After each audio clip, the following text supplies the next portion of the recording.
Y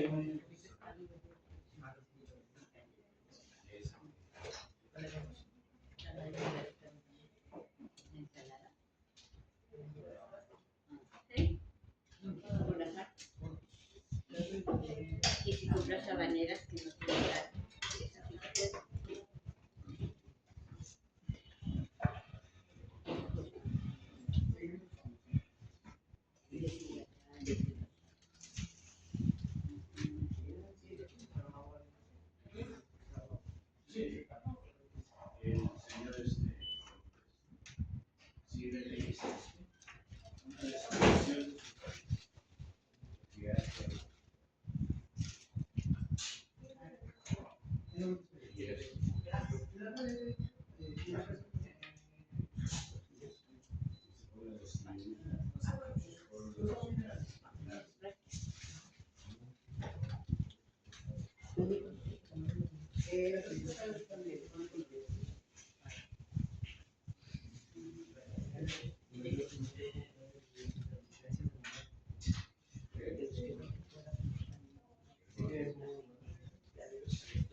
empezó a hacer el trámite desde hace rato, pero se van entreteniendo. Resulta que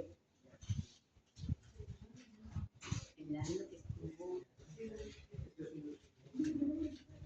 en un negocio, la persona del negocio cambió no el giro, sino el estatus de Hacienda. Y alguien dijo que ese tipo de cosas suenan sospechosas. La persona le dijo, está bien, no hay problema. Que a lo mejor por eso no se tenía, pero ella empezó el año, lo que haciendo. Ya no está. No está.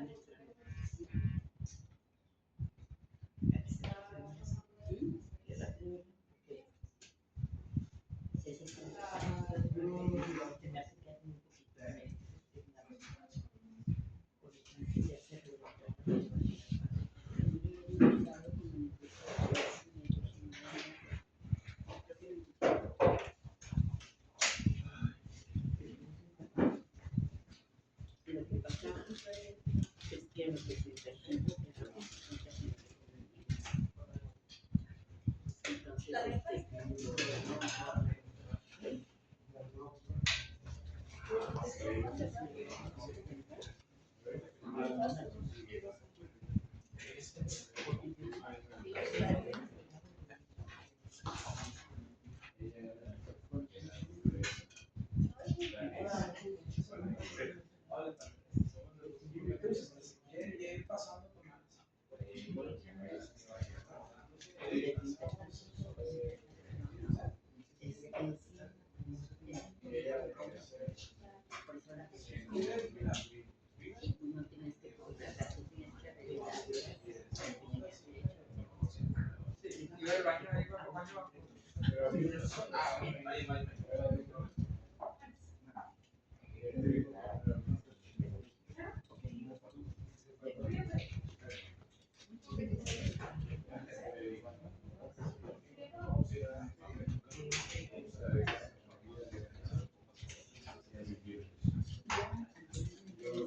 que me hubiera dado favor si me pusieran eso.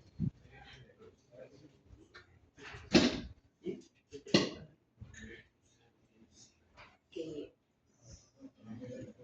en los últimos 5 años no te conviene, pero antes, si uno tiene un accidente, discapacitada, la posición que se da es complicada.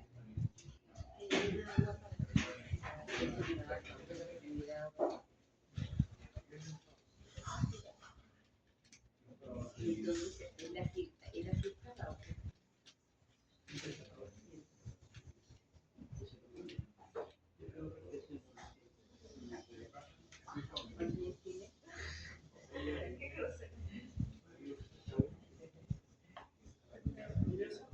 O sea, ya están 40 años.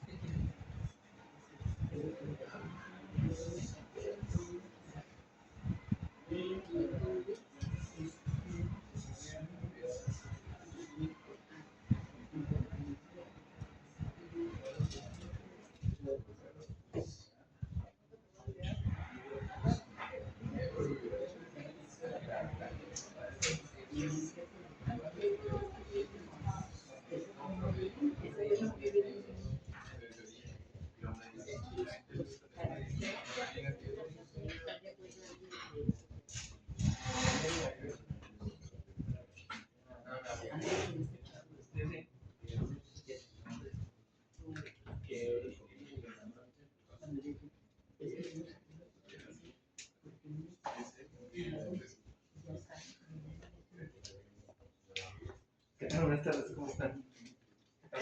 Nomás para comentarles de los micrófonos, pero ya platicamos que usan estos micrófonos inalámbricos. Tienen 3 modos. Hasta arriba están encendidos, en medio están encendidos pero en silencio, y abajo están apagados. La recomendación es cuando vamos a hacer uso de la palabra lo encendemos, y cuando ya no lo estamos utilizando apagarlo para evitar que se vicie o que se escuche cualquier otro ruido. Igual estos los vamos a pasar y también se los podemos compartir a la audiencia cuando vaya a hablar con los comentarios. Claro, aquí se los dejo. Toda la introducción. Pues doy la bienvenida. Ok, va que hablar. Entonces, ¿comenzamos?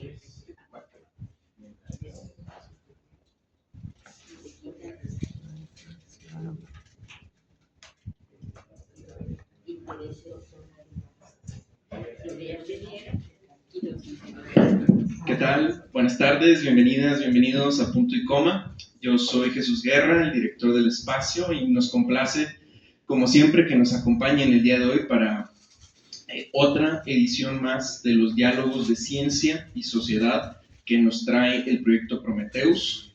Son diálogos que ocurren cada 15 días, aquí los domingos en Punto y Coma, en donde tenemos la oportunidad de charlar sobre temas justamente de ciencia, con expertos, pero en un entorno un poquito más ameno, fuera de la academia, fuera de las aulas de clase. Entonces, sin más, los dejo con nuestro panel del día de hoy. De nuevo, muchas gracias por acompañarnos.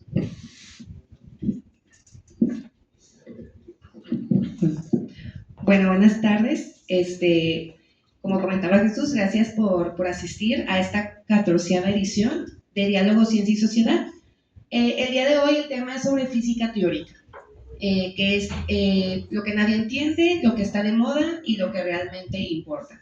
Agradecemos al Espacio Punto y Coma por dejarnos estar aquí otra edición más, al público, a ustedes, que sin ustedes no sería posible este tipo de eventos, a los ponentes que nos acompañan el día de hoy, nuestros expertos que están aquí enfrente, y pues bueno, gracias otra vez de parte del colectivo Prometheus. Voy a explicar la dinámica de este diálogo. Se va a realizar una serie de preguntas a nuestros invitados para empezar la mesa redonda y el diálogo. Ustedes invitados se pueden abstener a la pregunta si así lo desean, pueden contestar cualquiera de los dos, pueden contestar los dos.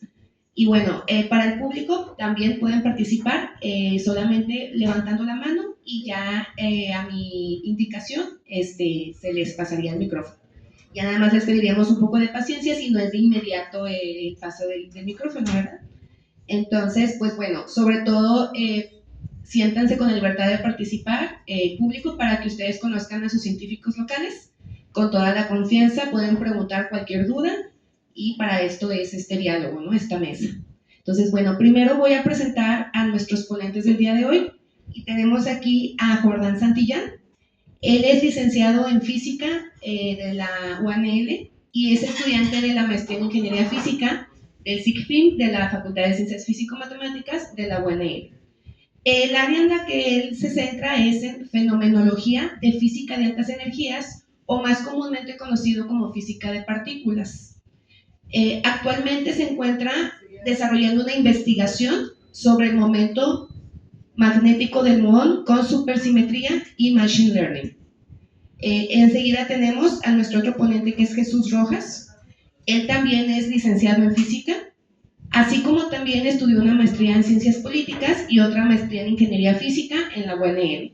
Actualmente él es estudiante de doctorado en ingeniería física del SICFIM también, de la Facultad de Ciencias Físico-Matemáticas de la UNL.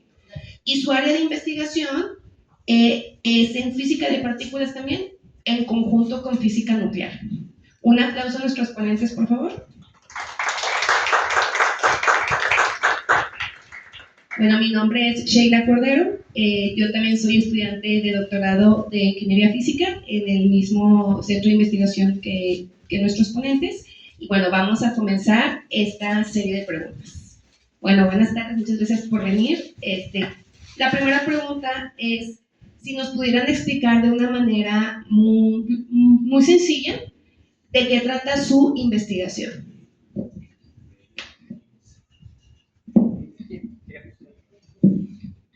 Bueno, pues algo de forma simple, ¿cómo podemos simplificar?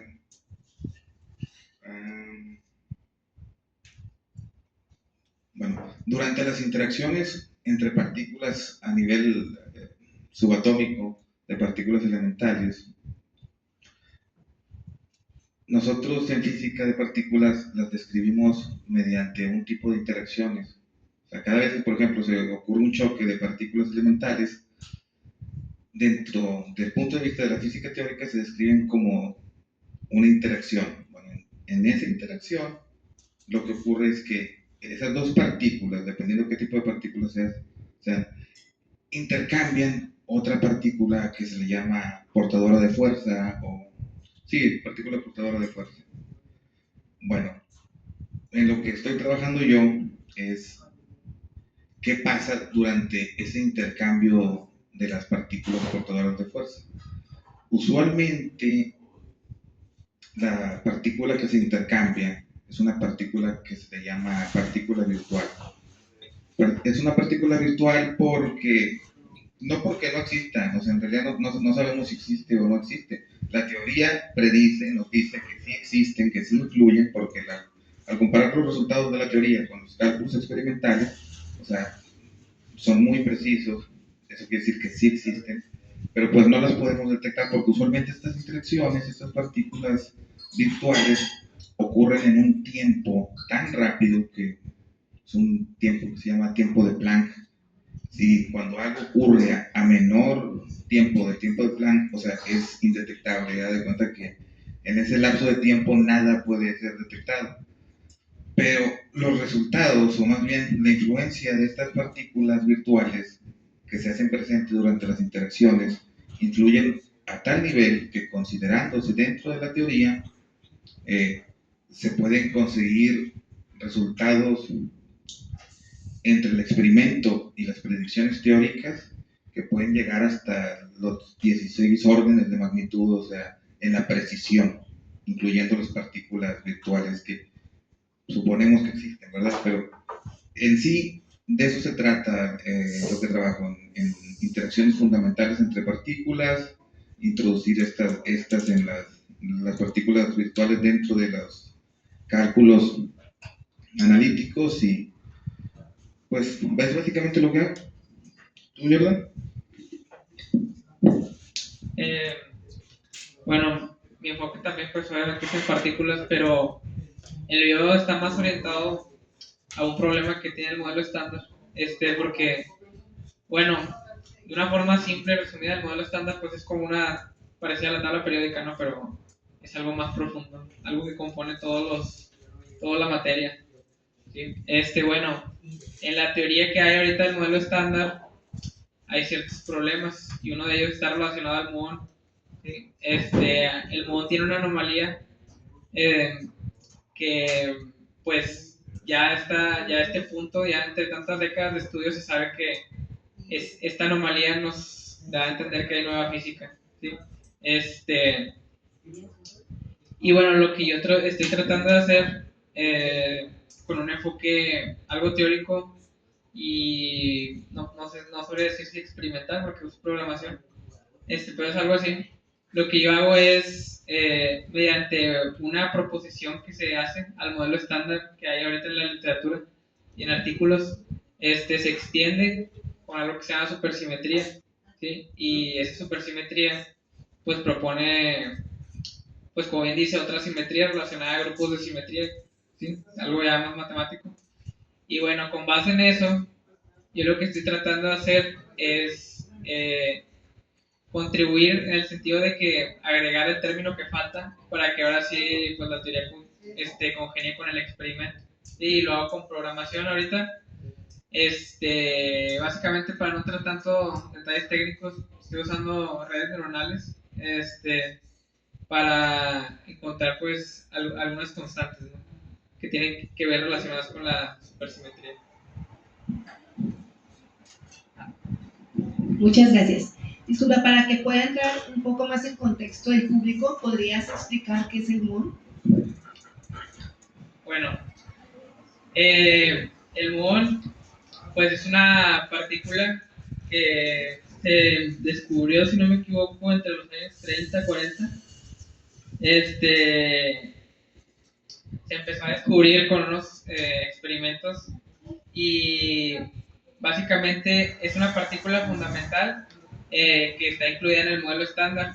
Y aparte pertenece a otra categoría que básicamente se le conoce como fermiones. Así que en pocas palabras diría que es una partícula fundamental que tiene ciertas propiedades con las que se categorizan en el modelo estándar: es el spin, la carga y la masa. Así que básicamente eso es el... Muchas gracias. Ahora, para entrar un poco más con la historia, ¿nos pudieran comentar alguna investigación teórica previa y explicarla muy brevemente aquí al público para saber qué es física teórica y qué no lo es? Bueno, ¿qué es la física teórica? Dentro de la física está esto que es la física teórica y la física experimental. Una siempre va de la mano con la otra, porque sin la experimentación, nada de los cálculos que se puedan encontrar teóricamente, pues sirven para nada. O sea, si no se comprueban, no es ciencia. Se tiene que comprobar, para eso se necesita la experimentación. Pero también, para poder hacer experimentos, se necesita también una teoría que te diga, oye, ¿sabes qué? Vamos a probar esto, ¿verdad? Muchas veces la física teórica proviene de la experimentación y al revés también. La experimentación proviene también de la física teórica. Como por ejemplo, no sé, salió X resultado en algún experimento, vamos a tratar de explicar por qué sale ese resultado y es donde entra la física teórica. O al revés, por ejemplo, la relatividad de Einstein, eso fue física teórica pura. Todo el desarrollo matemático que se le hizo a la teoría de la relatividad general fue teórico hasta que dijeron, oye, ¿sabes qué? Está muy bonito, todo cuadra, pero necesitamos experimentar para poder saber si es cierto o no es cierto. Entonces, más o menos como en 1916 se realizó un experimento en el que se necesita hacer una expedición al sur de Asia, creo, donde se intenta medir la desviación de la luz provocada por el campo del Sol durante un eclipse. Y necesitaban hacer la expedición, porque la única forma de poder tener la suficiente oscuridad para medir esta desviación era que el eclipse estuviera ahí presente, ¿verdad? Se necesitaba un eclipse total de sol. Y efectivamente, ¿verdad? O sea, a partir de la teoría de la relatividad se hace el experimento y se comprueba de que sí era cierta. O sea, la masa del sol desviaba efectivamente la luz. ¿Qué quiere decir? Que sí había una curvatura del espacio-tiempo. Y para poner otro ejemplo, podríamos decir, no sé, la ecuación de Dirac. La ecuación de Dirac tiene algo muy bonito, que cuando Dirac la introdujo, quedaban en ella resultados que incluían energía, como todos la conocemos, pero aparte arrojaba resultados con energías negativas. ¿Qué hace Dirac?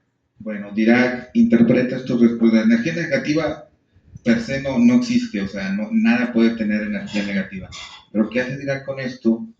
Que él interpreta que esta energía negativa no es que fuera un error de la teoría o que fuera un error de cálculo o un error de las ecuaciones, sino que dice, ¿sabes qué? Vamos a interpretar esta energía negativa y estos resultados como estados inaccesibles de la materia, o sea, que no pueden accederse a la materia, al menos que se rebasen ciertos límites de energía.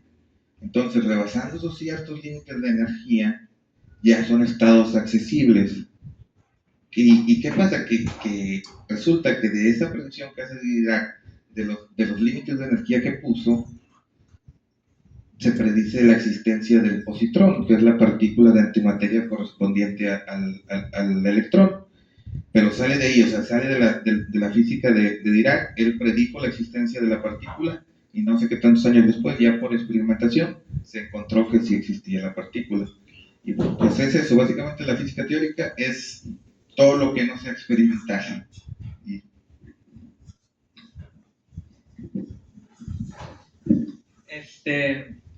Pues yo creo que lo que más podría agregar a toda la explicación que dio mi colega Servando, básicamente yo diría que la física teórica, pues de una forma como que muy, muy simple, pues sería como que una aplicación directa de las matemáticas que se buscan.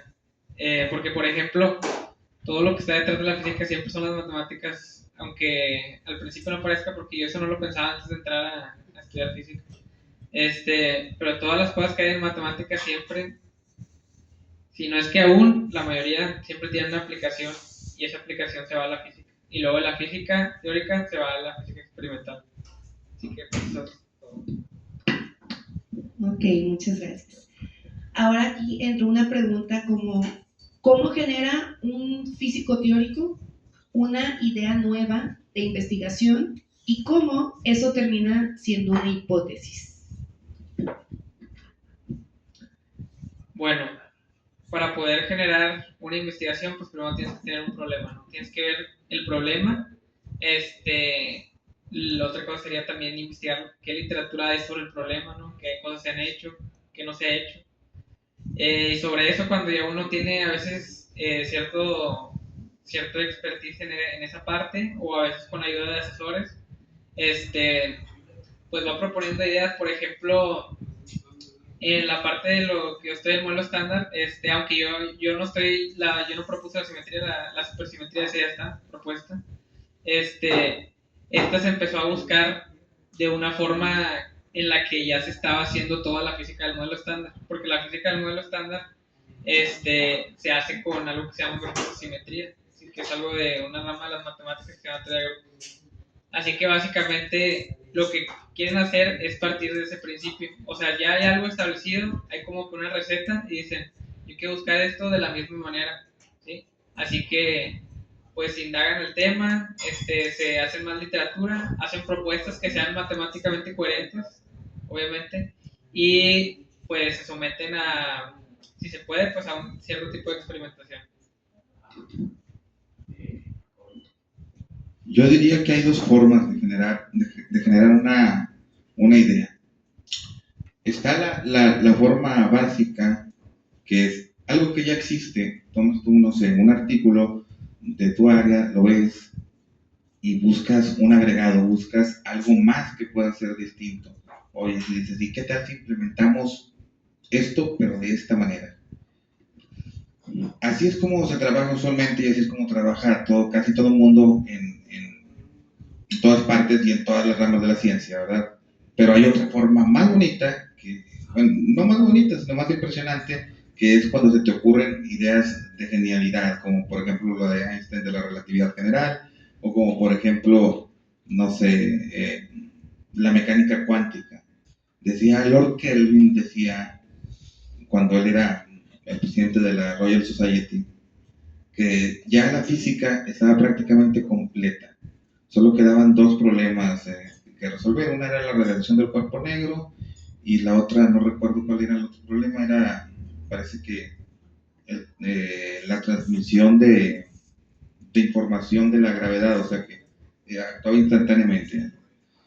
Bueno, pues de estos dos problemas, o sea, surgió toda la física moderna, sale la relatividad general, sale la mecánica cuántica, o sea, pero cuando te llegan esos brotes de inspiración, esas son las grandes ideas que revolucionan el mundo.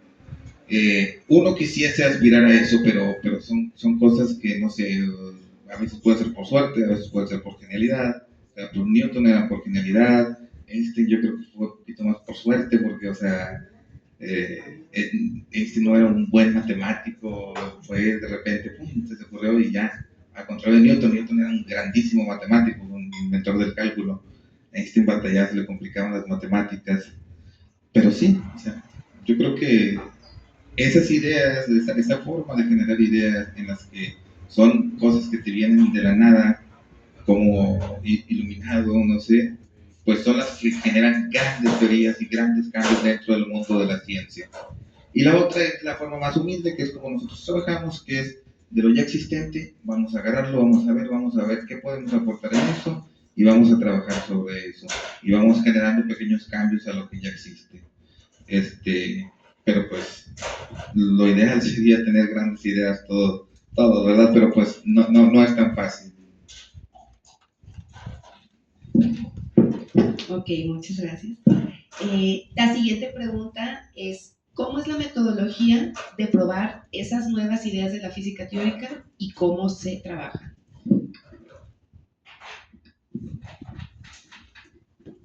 La metodología, bueno, hay dos caminos en los que se puede hacer.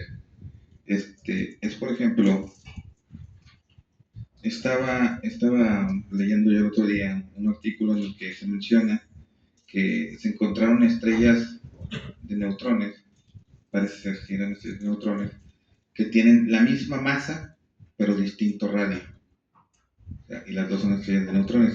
¿Qué significa eso? O sea, que su materia está reorganizada de distinta forma. ¿Qué es lo que haces tú como físico teórico? Bueno, propones, oye, sabes que a lo mejor está pasando esto en estas estrellas y por eso sucede el fenómeno de que tengan la misma masa y diferentes radios, a pesar de ser las dos estrellas de neutrones que están compuestas por puros neutrones, ¿no? Y ya a partir del planteamiento del problema, tú generas una explicación y desarrollas la física de tal forma a ver si das con que esa explicación que generaste es la correcta para explicar el fenómeno. Esa es una forma de corroborar a posteriori un resultado.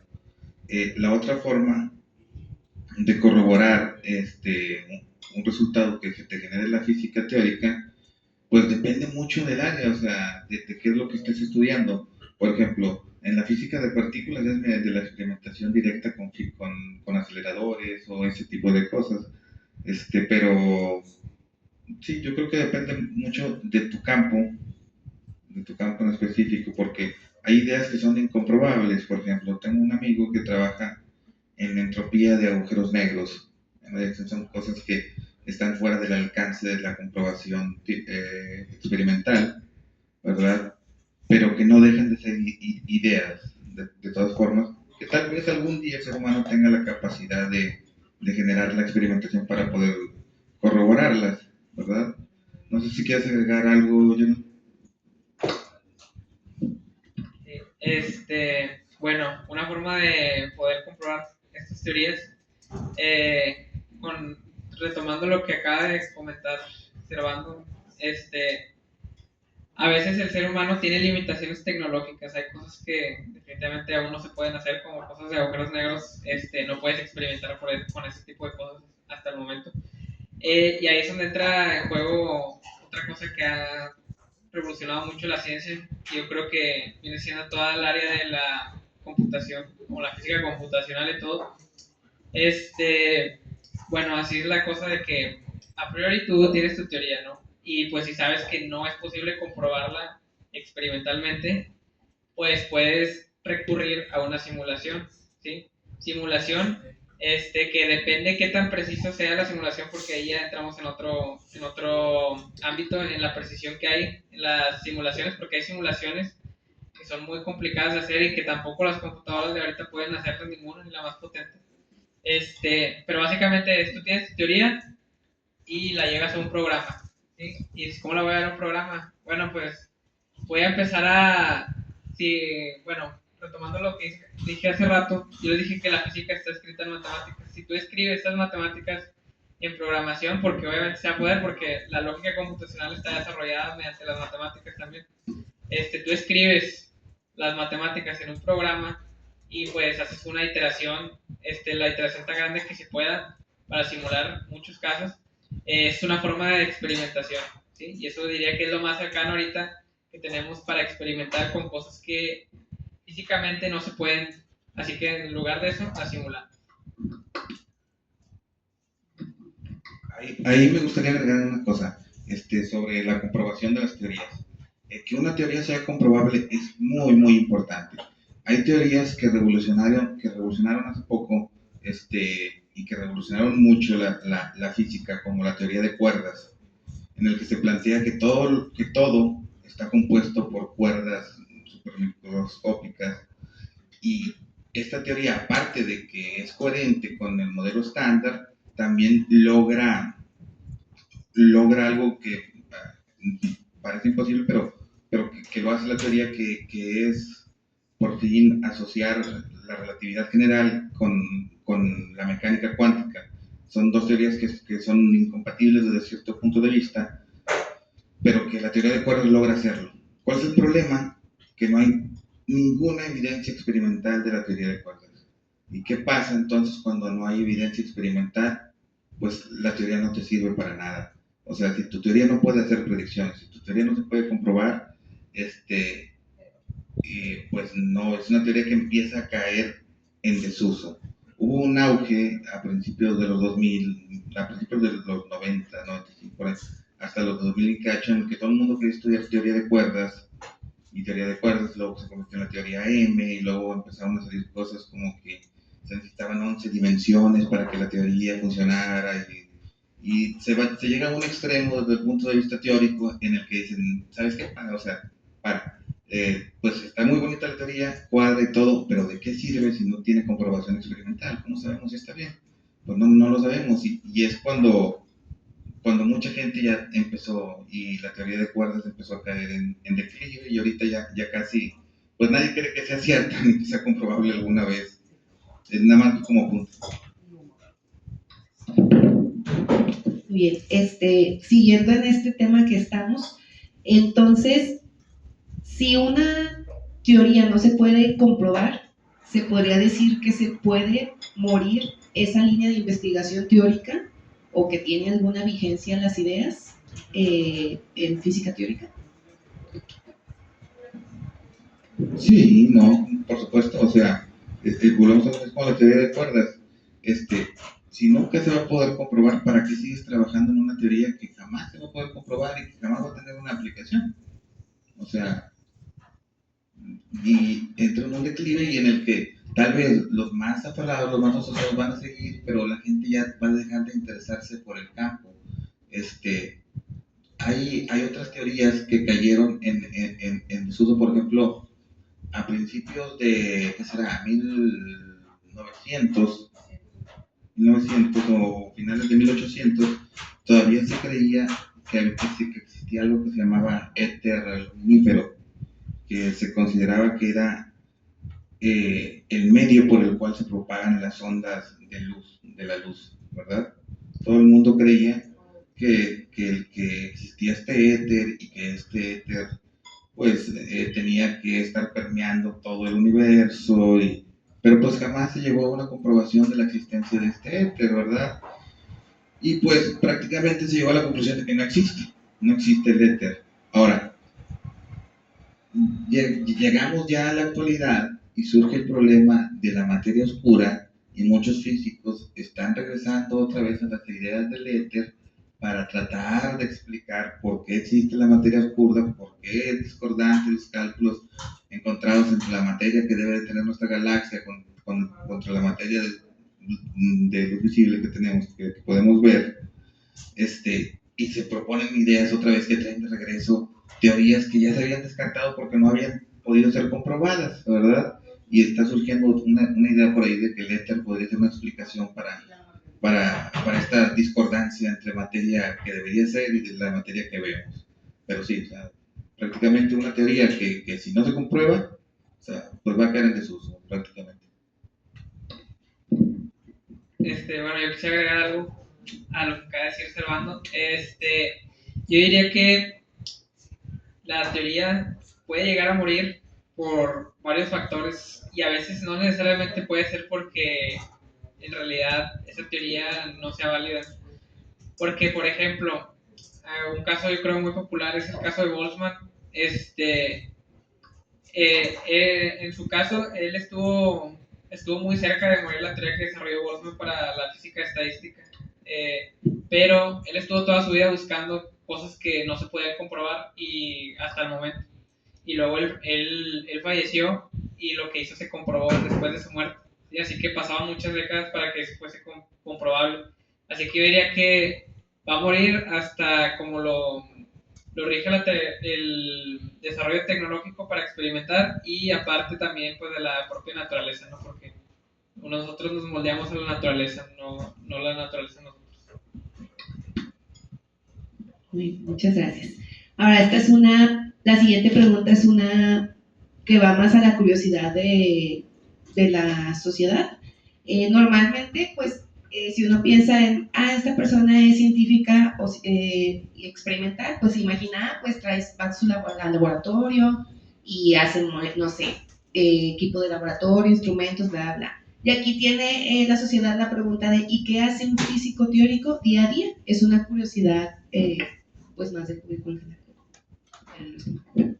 Sí, bueno, yo creo que esa imagen que tienen popularmente describe a un físico experimental o científico, pero los físicos teóricos yo creo que son un poco diferentes. Yo diría que el día a día pues viene siendo en estudiar, básicamente es lo que estamos haciendo siempre, estamos leyendo, estudiando libros, leyendo papers y desarrollando, pues dependiendo de la teoría, si tienes que programar o tienes que desarrollar algún cálculo teóricamente, en eso se basa nuestro día y pues no ocupamos estar en un laboratorio. Pues sí, como dice Jordan, o sea, tanto es así que a mí, por ejemplo, en el último año de mi maestría, yo no me paré en el centro de investigaciones casi en todo el año, ¿no?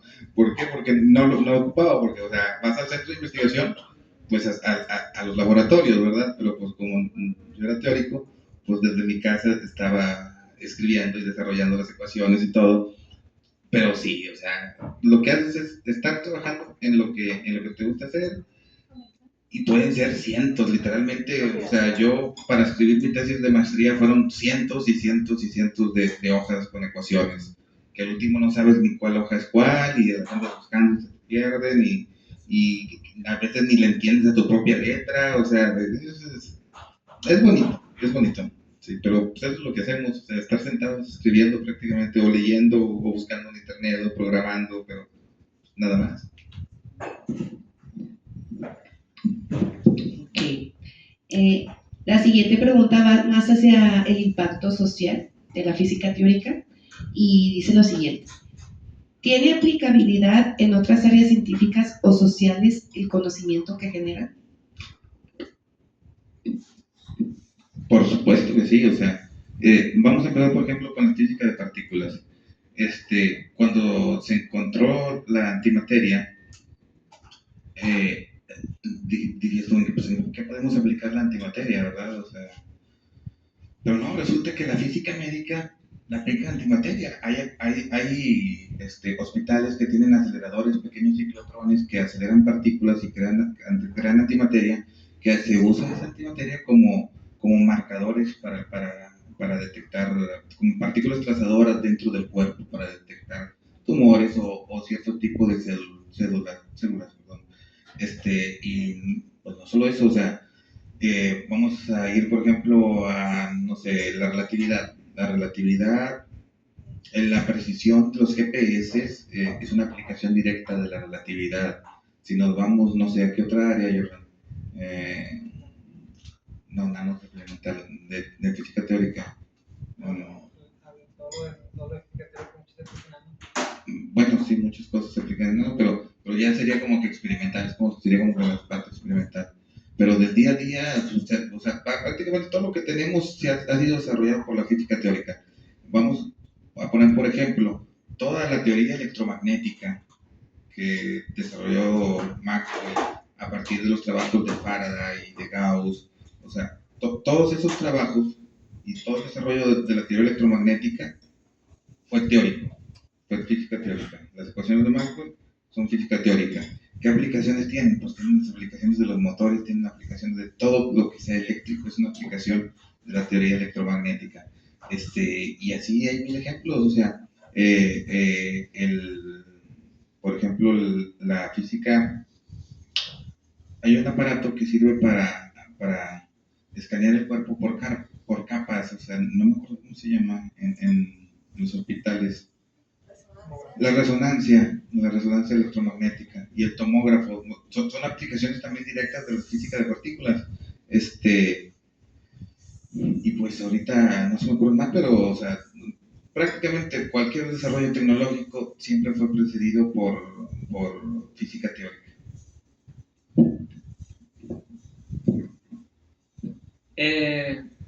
Yo diría que siempre, así como dice mi compañero Servando, recapitulando todo lo que él dijo y también haciendo énfasis en que puede ser de que todo eso preceda la teoría o sea al revés, porque a veces también encontramos cosas y pues queremos encontrar explicaciones a ellas. ¿Sí? ¿En aplicaciones? Bueno, pues yo creo que todo es aplicable en la física teórica y el hecho de que aún no lo sea, pues no significa que no se pueda, ¿sí? Como la frase que decía Carl Sagan, que la ausencia de pruebas no es prueba de ausencia. Bueno, otra pregunta que también es más enfocada en la sociedad. ¿Qué consejos le podrían dar a la sociedad en general para que no se malinformen de las teorías de la física? Porque en la actualidad hay mucha desinformación o le agregan conceptos como cosas tipo milagros o así, como por ejemplo de la cuántica. Sí. ¿Qué consejos les podrían dar al público en general que no son expertos, pero que puedan verificar de alguna forma si es correcto o no es correcto la veracidad, más bien dicho? Sí, hay, por ejemplo, últimamente vivimos en una era en la que se le llegó a llamar en un tiempo la era de la información, que íbamos a estar en la era de la información. Todo lo contrario, ahorita vivimos en la era de la desinformación. Hay tanta información que la gente llegó a un punto en el que no es capaz de discernir qué información es cierta y qué información no lo es. Hay terapias holísticas, luego terapias cuánticas con cuarzos cuánticos y campos electromagnéticos y prácticamente todo lo que diga terapia y asocie algo de física es falso. Si no es en un hospital, o sea, si es en un hospital donde sea un médico con cédula, probablemente sea cierto, ¿verdad? Pero si es, no sé, un tratamiento cuántico que te ponen piedras, o sea, la palabra cuántica le gusta mucho a la gente, pero casi nadie entiende lo que es la cuántica. Y esas terapias cuánticas, las terapias holísticas, pues el problema de cómo disciernes que es falso si no conoces lo que es la mecánica cuántica. Pues es que estamos siendo muy difícil de saber qué es falso. Mi consejo es, pregúntale a un doctor con cédula profesional en un hospital o en un consultorio. O sea, De ahí en fuera, yo lo descartaría por completo. Estaba viendo el otro día que pues, hizo muy famoso un debate de un hombre que le estaba poniendo una H a la ecuación de Einstein, o sea, nada más por ponérsela, y llega un punto en el que siento que estas mismas personas se creen sus mentiras por un efecto, no recuerdo cómo se llamaba. ¿Cuál? El efecto Dunning-Kruger. Sí, es un efecto que te dice que cuando tú empiezas a aprender algo, llegas a un punto en el que crees que sabes más de lo que en realidad sabes, ¿verdad? Y entonces estas personas se creen sus teorías y creen que son aplicables y creen que se pueden encontrar así cosas directas y ya entran ahí de que los modos de vibración del cuerpo y de los campos electromagnéticos del cuerpo, que es esto. O sea, pues son cosas incoherentes desde el punto de vista de la ciencia, ¿verdad? Pero pues sí, mi consejo es, todo cuando escuches algo así, un tratamiento, lo que sea, ve con un doctor. De verdad, en serio, así es fácil. Yo creo que podría agregar algo porque efectivamente hay muchos campos científicos que uno no conoce y desconoce demasiado. Una forma, yo creo que sería más como una pequeña metodología para determinar cuándo algo es extraño, es dudoso, es quién lo está diciendo, de dónde lo está diciendo, o sea, de qué fuente sacó esa información, ¿sí? Y cuál es pues la profesión de la persona que lo está diciendo, ¿sí? Yo creo que sería eso, informarse, porque por ejemplo, yo creo que en TikTok hay bastantes cosas que son extrañas, la gente dice demasiado, hay gente que puede opinar de muchos temas o dar recetas de muchas cosas y estudia su cédula o ni siquiera tiene cédula, de algo totalmente diferente. Así que sería quién es la persona que lo dice, de qué fuentes las ha sacado. Y si menciona artículos, también ver qué tipo de artículos son, porque no todos los artículos están publicados todavía. Hay unos que no pueden tomar como cierto. Ok, muchas gracias. Ya la última pregunta de mi parte es, ¿ustedes qué papel creen que debería tener la educación científica en la formación de una sociedad informada y crítica frente a los desafíos globales actuales? Pues para empezar, ¿cuáles son los desafíos globales actuales? Esa sería una réplica, ¿no? O sea, como que, yo creo que hay algo que es básico, o sea, independientemente de qué problema, la formación científica te ayuda a generar pensamiento crítico, o sea, te ayuda a discernir en qué es lo correcto, qué no es lo correcto, o si tiene puntos medios, si las cosas tienen puntos grises, en qué, cómo decidir.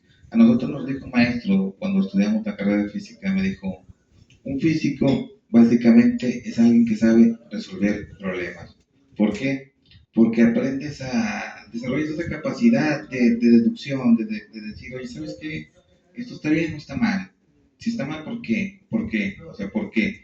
La idea es que en la educación científica debería de ayudarnos a dudar de todo, o sea, no a creernos todo. O sea, porque también pasa una cosa, muchas veces los científicos tienden a caer en algo que se llama cientificismo y creen que todo lo que no sea científico está mal o que no tenga rigurosidad científica está mal. Y a veces no, hay otras áreas de las humanidades como la filosofía, la política, que tienen su validez y su forma de generar conocimientos, ¿verdad? Pero sí, yo creo que la educación científica debe de ayudarnos más que nada a aprender a discernir y aprender a tener pensamiento crítico para poder saber cómo actuar ante los problemas actuales, o sea, porque si no, volvemos a lo mismo, siempre vamos a estar y vamos a ser una sociedad desinformada.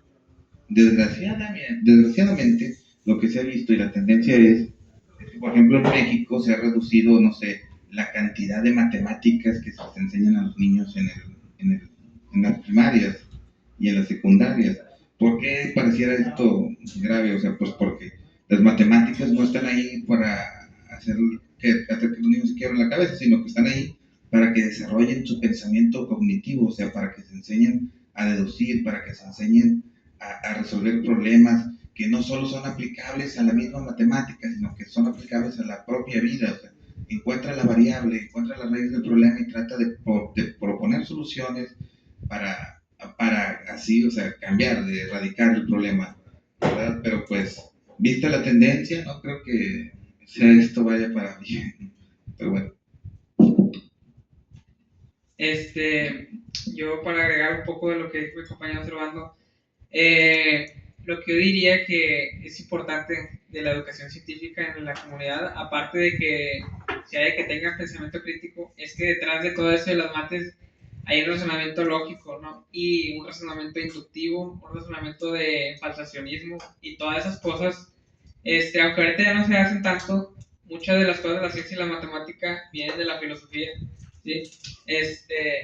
Y bueno, los principios filosóficos fueron con los que se empezó a desarrollar las matemáticas y toda la ciencia, ¿sí? Hay un libro muy bueno, no me acuerdo el autor, se llama, ¿qué es esa cosa llamada ciencia? Es un muy buen libro, que yo lo recomiendo mucho, porque te da una idea en general de cómo nace la ciencia, qué es, por qué se hace, ¿no? Y yo creo que eso es lo que las personas en general deberían también preguntarse, por eso digo que va muy de la mano, es como una pizca de filosofía que va detrás de todo, que siento que la gente necesita, pues para ser personas que se encuentren a sí mismos, ¿no?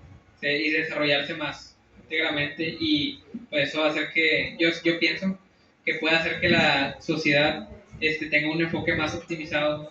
Con menos sesgos informativos y con menos ideologías. Muchas gracias. Bueno, ahora sigue la parte, si alguien del público quiere hacer alguna pregunta a nuestros ponentes, que levante la mano.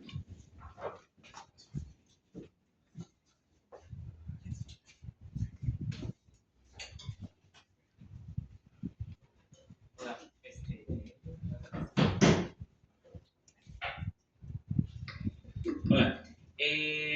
Bueno, son varias dudas. No voy a acaparar el micrófono, nada más son cortitas. Una, comparando la situación de la física con otras ciencias. En otras ciencias, por ejemplo, muchas veces buscamos como que hacer intervenciones para ver qué efectos tienen ciertas intervenciones, no sé, por ejemplo, en la parte psicológica, en la parte médica, si yo hago una intervención con cierto fármaco, si yo hago una intervención con cierta técnica, ver qué causa en una persona o ver qué causa en una enfermedad, entre otras cuestiones. En la física, ¿ustedes ven algunas situaciones así como que si yo intervengo en este fenómeno, puedo modificar su conducta o su comportamiento, o simplemente pudieran decir que se pueden dedicar más a explicar un fenómeno? No, de hecho yo creo que dentro del mundo de las ciencias hay toda una teoría que tiene que ver con lo que acabas de decir, la mecánica cuántica. Hay una cosa que se llama el principio de incertidumbre de Heisenberg. El principio de incertidumbre de Heisenberg te dice que no puedes conocer ni la velocidad ni la posición de una partícula al mismo tiempo. O sea, no puedes saber a cuánto va una partícula y dónde está al mismo tiempo. ¿Por qué pasa esto? Porque una partícula elemental, para que tú la veas, necesitas lanzarle un fotón, otra partícula, ¿sí me explico? Y luego que regrese, para que tú la puedas observar. Cuando tú haces eso, directamente estás golpeando la partícula para poder verla, ¿sí me explico? O sea, tu intervención dentro del mundo de las partículas elementales directamente cambia el resultado, o sea, altera el resultado. Hay pues, el gato de Schrödinger, no sé si conozcan los gatos de Schrödinger, que dice que el gato puede estar vivo o muerto a la vez, dependiendo de si está abierta o no la caja. O sea, si vas y la abres, el gato está vivo y muerto a la vez. ¿Por qué? Porque está en un estado de superposición cuántica, ¿verdad? Y aquí en este caso es tu intervención la que define si el gato está vivo o muerto. Pero si no abres la caja, el gato está en superposición cuántica y está vivo y muerto a la vez. No sé si me explico. O sea, sí alteras. Al medir, alteras. O sea, literalmente, al querer comprobar, alteras el experimento y alteras los resultados. Y al final de cuentas, lo que obtenemos como experimentación, lo que sale de la experimentación, son resultados alterables, son resultados alterados más bien, pero que al final del día son los resultados que podemos conocer, aunque no sean los resultados que podrían ser. No sé si contesté tu pregunta con eso. Sí, o sea, como tal, sí va un poquito más enfocada como al hecho de no tanto como, porque con lo que me dices se escucha un poco como que aún así estoy buscando explicar el fenómeno o descubrir si hay o no un fenómeno. Pero, o sea, mi pregunta era como que si ustedes, a través de, por ejemplo, la matemática, cambiando ciertos patrones, ciertos cálculos, modificarían un resultado. O sea, por ejemplo, es lo que les comentaba, un diseño experimental de ABA, por ejemplo, medición inicial, intervención y medición final. Ver si la intervención está cambiando el resultado de entre la medición inicial y la final. Algo así como que si se puede dar en la física o sí, una parte de experimentación, pero no para comprobar una teoría de explicación, sino para comprobar si yo hago una intervención directa con una variable, la voy a modificar. Pues sí, o sea, si intervienes, no sé, ahorita lo estoy pensando desde el punto de vista de la física estadística, si intervienes y, no sé, la ley de los gases, por ejemplo, modificas cualquier variable, pues cambia, tu resultado cambia, así de plano. ¿Te acuerdas de la ley de los gases? Es PV igual a NRT. O sea, esas 4 variables, mueves una y se modifican las otras. O sea, es volumen, presión, temperatura. Cualquiera que mueves modifica las otras 2 variables a tal grado de que, como tú dices, o sea, sí, experimentalmente, aunque nosotros, fíjate que no hacemos prácticamente nada de eso, o sea, somos más matemáticas. Ya, pues la otra más rápida. Hace unas semanas pasó esta onda del artículo que se acercó un poquito más a desarrollar una teoría unificadora en Science Direct, incluso estuvo. Ya después descubrieron que pues era incluso como que un poco apócrifo porque fue como pedirle a ChatGPT que desarrollara una teoría unificadora. Aquí la pregunta es, ¿hay alguna, sacando la teoría de cuerdas, que esté más cerca de comprobarse o más cerca de unificarlas? Mira, hay un inconveniente bien grande, o sea, hay varias, o sea, está la teoría cuántico gravitacional, o sea, hay varias teorías, la teoría de cuerdas, luego la teoría M. El problema, el problema aquí es que, ¿por qué lo quieres unificar? O sea, es un planteamiento que a veces dice, oye, estamos buscando una teoría de todo que unifique todo. Pues sí, se pudieron unificar 3, pero necesariamente el universo necesita o se puede unificar la cuarta, la relatividad, o sea, ¿es posible? Esa es la pregunta, ¿sí me explico? Hay muchos intentos, no se ha logrado,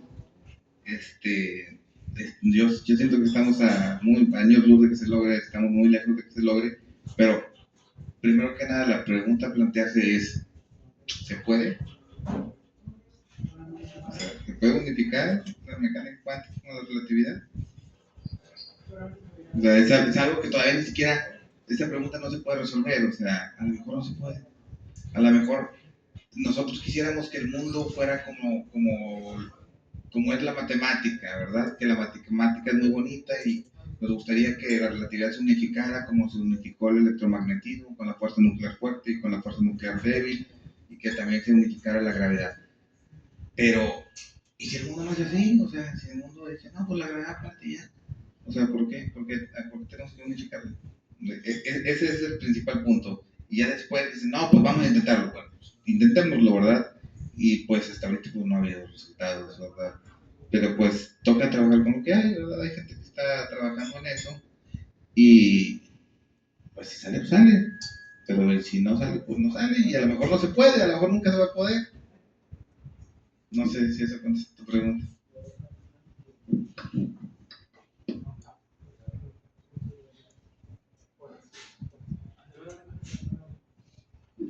Ok.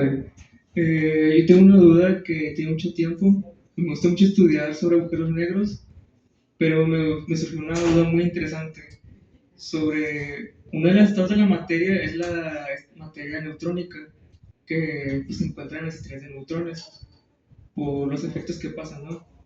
Entonces, ¿qué tal si la singularidad de un agujero negro, hipotéticamente, no digamos una respuesta, en la singularidad de un agujero negro puede existir un nuevo estado de la materia, ya que la materia se comporta muy diferente en la singularidad de un agujero negro?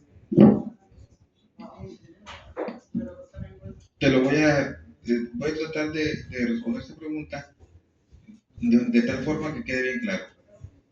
¿Qué tal si dentro de la singularidad del agujero negro está un payaso con 30 globos? No sé si me explique. Puede estar, o sea, pero es imposible que lo sepamos alguna vez. ¿Por qué? Porque hay un límite que se llama horizonte de eventos, que dentro de ese límite y fuera de ese límite, o sea, está aislado del resto del universo. O sea, todo lo que esté dentro del horizonte de eventos está aislado completamente del resto del universo. Así que de nada sirve plantearlo si jamás vamos a poder conocerlo, porque ya no forma parte de nuestro universo todo lo que esté dentro del horizonte de eventos. Inclusive pueda no existir la singularidad, o sea, porque la singularidad es un resultado matemático, puede ser una falla de la teoría, que la singularidad pueda no existir como tal, a lo mejor no es un punto ahí que está ahí físicamente, ¿sí me explico? Te lo arrojo la teoría, pero o sea, no por eso significa que exista. Pero sí, o sea, plantearse estas preguntas es como que, bueno, te la planteas, pero no tiene caso si jamás vamos a poder conocer una respuesta, porque nunca podremos saber lo que hay dentro del horizonte de eventos de un agujero negro.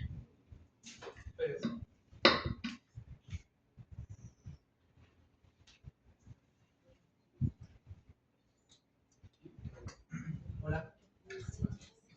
Hola, ok.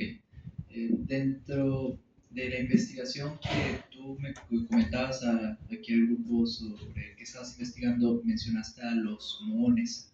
Ahora, dentro del sistema de la física de partículas hay otras dos partículas pertenecientes al mismo grupo de los muones, que son el electrón y el tau, que en teoría, según lo que predice el modelo, la única diferencia es la masa. Mi pregunta en específico es, ¿por qué con los muones en específico y no con las otras dos partículas? Bueno, esa pregunta, mejor dicho, la respuesta está asociada a las propiedades que tienen. Por si tú te das cuenta, esas dos partículas difieren en su masa, ¿sí? Y el hecho de que una tenga una masa menor y otra tenga una masa mucho mayor, la hace más sensible, ¿sí? Entonces, ¿qué es el muón? Pues básicamente es el punto medio, ¿sí? Es como, poniéndote un ejemplo muy cotidiano, imagínate que pues, tienes un camión, ¿no? Si tú quieres hacer que ese camión se mueva, pues no le vas a aventar una canica, no vas a hacer lo que choque con una canica. Ese es el análogo en las partículas, ¿no? No vas a hacer que choque con algo que tiene muy poca masa, o si tiene mucha masa, pues probablemente va a ser muy sensible, ¿no? Y va a terminar, pues generando, o no generando, sino mejor dicho, los resultados no van a estar tan controlados. Así que básicamente es por la razón de por qué el muón, por la masa. ¿Sí? El muón es un muy buen candidato por la sensibilidad que tiene en las interacciones. Y nada más como agregar a lo que dijo Jordan, ¿por qué el muón y no el tauón o el electrón? Lo que pasa es que el muón tiene un problema que tiene, hay algo que se llama momento magnético, ¿verdad? Y el momento magnético del muón es anómalo. O sea, dentro de las predicciones teóricas, lo que se mide del momento magnético del muón no es lo que predice la teoría. Y es algo que no se ha podido explicar de por qué existe esa variación entre la predicción teórica y la medición experimental. Y por eso se trabaja mucho con el muón. ¿Eso responde a tu pregunta? Sí, la verdad es que sí. Dentro de otra pregunta que tenía se mencionaba hace un momento, pues como siempre que se da una conferencia de la física, el tema de la unificación de la física. Mi pregunta va dirigida por lo que comentabas de que Newton pues, fue el creador del cálculo, pero él no lo creó por tener ratos libres, lo creaba porque necesitaba herramientas matemáticas que en ese tiempo no había para resolver problemas, que es lo que se hace en los físicos normalmente. Según su opinión de ustedes personal, ¿creen que nosotros estamos cómodos con las herramientas matemáticas que tenemos actualmente para en algún futuro unificar la física? O también, si un físico quiere unificar la física, es importante que desarrolle nuevas herramientas matemáticas. Pues yo creo que mi opinión va un poco de ambas. Hay como que hay una paridad en la opinión porque yo siento que la matemática está muy desarrollada porque siempre que hay un problema en la física, normalmente siempre hay algo matemático que ya es aplicable, ¿no? Como todo lo que desarrolló Ramanujan, la teoría de grupos, los espacios de Hilbert, todas esas cosas, muchas de esas ya estaban desarrolladas y lo que se empezaron a encontrar fueron fenómenos que congeniaban con la descripción matemática. Entonces, lo que yo diría es que ahorita es algo necesario y es algo que sirve, pero yo creería que a lo mejor no es suficiente.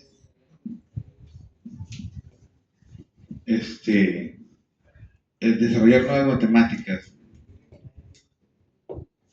te voy a ser sincero, la verdad, no tengo ni idea de cómo se unifiquen, o sea, de qué sea lo que se necesite desarrollar, ¿verdad? Como dice Jordan, o sea, la matemática está muy avanzada. Si te quisieras poner a estudiar todas las ramas de las matemáticas que existen, tengo un amigo que intenta hacer eso, pero le digo, no vas a acabar nunca, o sea, pues nunca vas a llegar a profundizar en todas las áreas de las matemáticas que hay.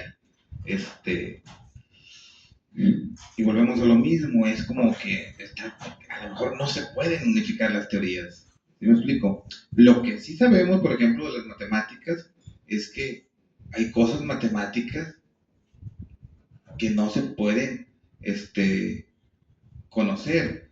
No sé si hayan oído hablar de la incompletitud, de la incompletitud, ¿no? O sea, las matemáticas son incompletas.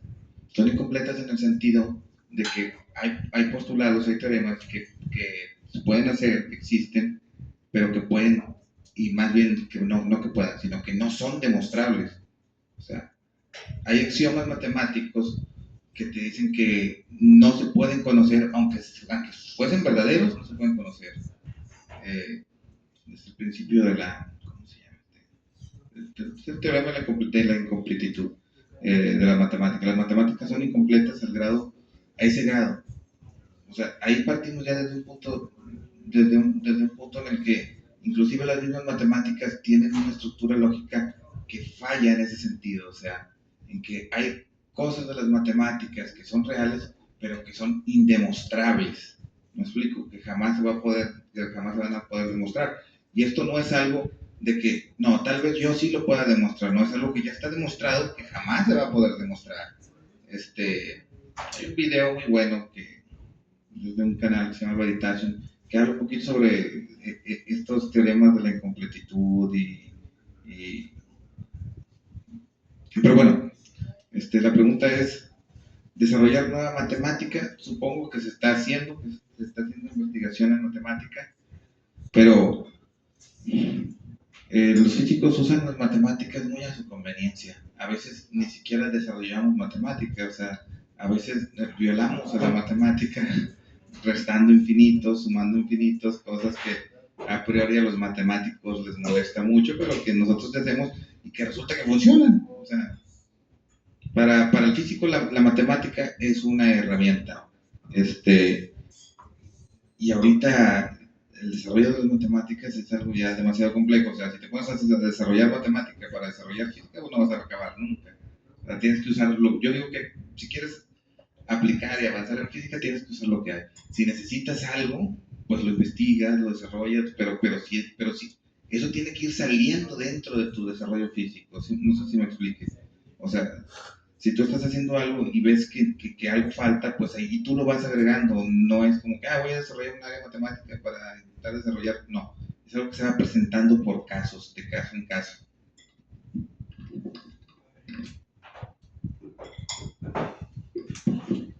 Sí, tengo dos rápidas preguntas breves de su opinión personal. La primera, recuerdo las primeras preguntas que les hicieron fue sobre cómo un físico genera hipótesis, genera planteamiento de su siguiente línea de investigación. Y quisieron ahondar un poquito más, no en cómo plantean una hipótesis, sino en cómo plantean un problema que quieren resolver, ¿saben? Porque, por ejemplo, para ciencias de la salud, un investigador la tiene bien fácil. Simplemente ves de qué se está muriendo la gente y dices, quiero resolver esto. Para cuestiones de ciencias de materiales o industria, ves las necesidades de material, energía y qué hace falta y tratas de resolver eso. Tal vez en otras cuestiones de ciencias sociales, pues ves las problemáticas sociales y tratas de resolver eso. ¿Cómo es que ustedes llegan a decir, quiero resolver esto? Para empezar, ¿cómo lo visualizan? Y mi segunda pregunta va respecto a ¿qué creen ustedes que podría mejorar en cómo se integra las partes de, por ejemplo, mecánica cuántica a la educación, tal vez no básica, porque pues no le vas a enseñar eso a un niño de secundaria, creo, pero tal vez preparatoria, en universidad? Yo soy químico y sé cosas muy básicas de mecánica cuántica, lo suficiente para conocer sobre teoría de orbitales, pero soy de los pocos de mi carrera que lo saben, porque eso es un tema que tan pronto pasas de la materia que te exigió que lo supieras, se te borra. Y pienso que es algo que debería de saberse porque es lo básico para entrar a un campo tan grande como lo es esta área de aplicación. Quisiera saber qué sugerencias o consejos tendría para mejorarlo en el área de educación. Gracias. Fíjate, en cuanto a lo primero, pues hacemos lo mismo. O sea, es como decía al principio, hacemos lo mismo. Es como, yo ahora estoy trabajando con el muón porque hay un problema en el muón, o sea, que no se ha encontrado. O sea, ¿sí me explico? Hay gente que está trabajando en los gravitrones porque hay un problema en la teoría, en el modelo estándar que no, el modelo estándar predice el gravitrón, no es el gravitrón. O sea, pasan esas cosas, ¿verdad? Hay problemas que no se han resuelto, pues atacas esos problemas. Ese es el trabajo de forma clásica. Era lo que decía. La otra forma, pues, es la que se te ocurren las ideas de genio, ¿verdad? Pero sí, así es como trabajamos. Y en cuanto a lo segundo, pues tal vez podría incluirse hay muchos buenos artículos de divulgación que te explican qué es la mecánica cuántica, ¿no? Tal vez podría incluirse como texto divulgativo en los libros de texto de secundaria, para que se dé una explicación breve de qué trata, ¿verdad? Yo, fíjate, de química que no sé qué es nada. Lo único que me decía un profe que tenía yo de mecánica cuántica, me decía, toda la química es un caso particular de la mecánica cuántica. Pero sí, yo creo que la mejor manera es eso, o sea, tratar de explicar de forma breve. Había una frase de Feynman que decía, tú has logrado dominar un campo de la ciencia cuando puedes explicarle con tus propias palabras de qué trata a tu abuelo. Si lo entiendes es porque lo dominas. Y yo creo que de eso va, de saber explicar qué es la ciencia de forma sencilla y clara, pero en las etapas básicas, ¿verdad? Porque si no queda claro en las etapas básicas, pues ya es tarde. O sea, ya pasando de la secundaria, ya las personas no se van a poner a investigar ni van a leer qué es la mecánica cuántica.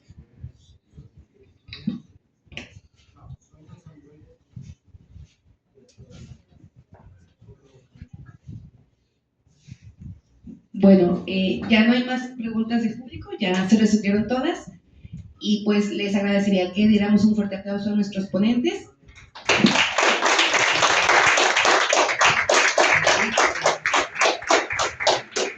Y bueno, otra vez le agradecemos al colectivo de Prometheus Project su asistencia y ya saben que cada 2 semanas, cada 2 domingos, nos encontramos con un tema, pues ya sea de cualquier ciencia natural o también de ciencias sociales, también tenemos a veces de esos temas. Entonces los esperamos en la 15ª edición, que va a ser en 2 semanas, aquí a las 5 de la tarde en el Punto y Coma. Y pues bueno, sería todo de nuestra parte. y pues que tengan bonito día. Nosotros también queríamos agradecerles mucho por la invitación. Gracias. Gracias por aceptar.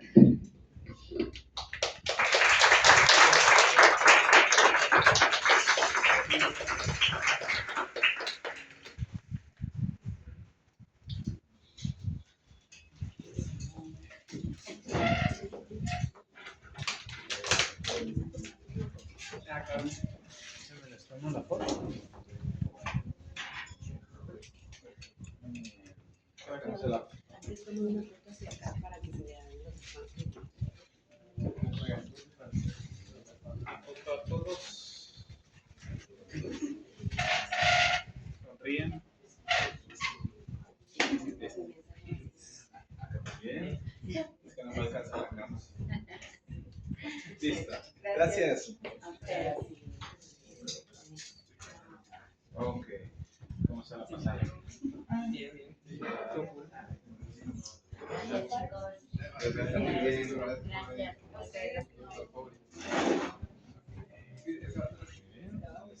Voy a tomar una silla. Dos. Ah. Sí. Bien.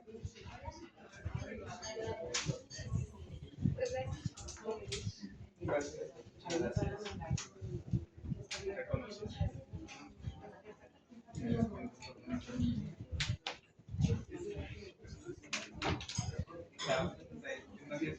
Vayan con cuidado.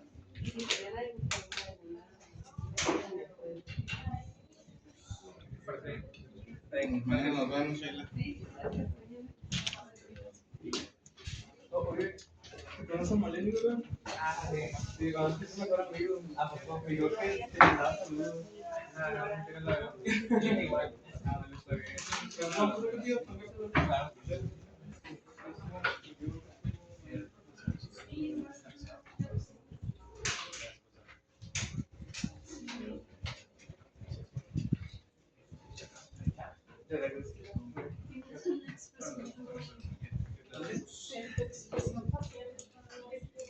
Ya conocías.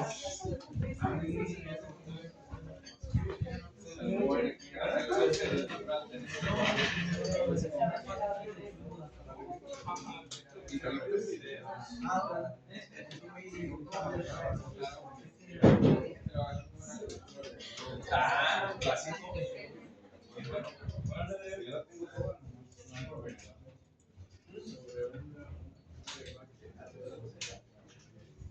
Okay.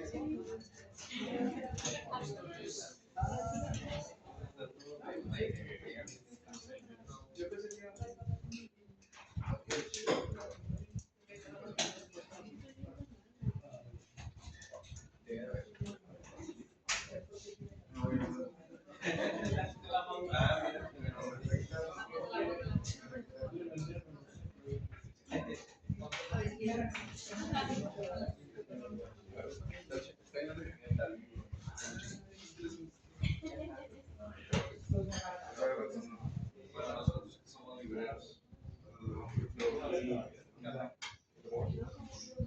Ah, es que vamos a hacer.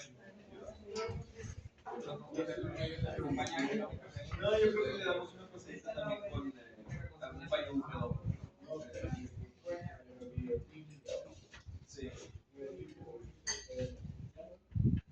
¿Qué va? No, claro. Nomás no soy.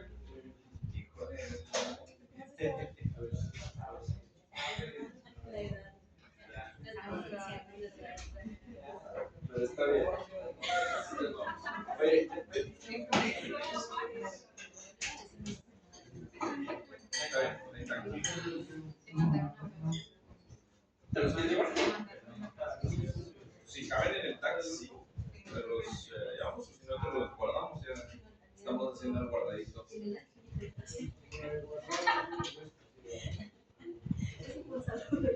Ah, pues si quieres, te doy una bolsa. Para que es más cómodo aquí, porque creo que ya terminó el evento. Listo, pues ya. Listo, vamos. No, qué bien, excelente. No, ya saben. Súper, no, ahorita nos.